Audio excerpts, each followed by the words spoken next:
خرج النبي صلى الله عليه وسلم على أصحابه وهم جالسون في مجلس ذكر، فقال لهم: ما أجلسكم؟ قالوا: جلسنا نذكر الله تعالى ونحمده على ما من علينا به من نعمة الإسلام. فقال النبي صلى الله عليه وسلم: الله ما أجلسكم غير هذا؟ فعلا مش قاعدين عشان حاجة تانية؟ قالوا: والله ما أجلسنا غير هذا.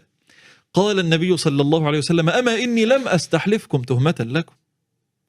اوعوا تظنوا ان بس يعني انا بأشكك في نيتكم، لا، اما اني لا استحلفكم تهمة لكم، ولكن جبريل اتاني ليخبرني ان الله يباهي بكم الملائكة.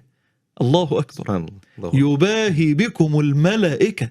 انت انسان وانت ذاكر، يباهى بك في معية الله.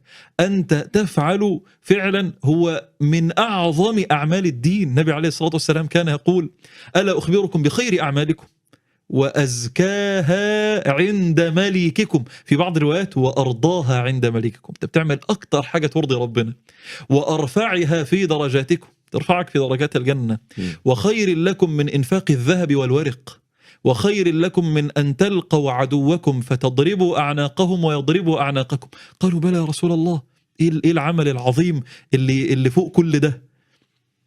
قال: ذكر الله تعالى. ذكر الله تعالى.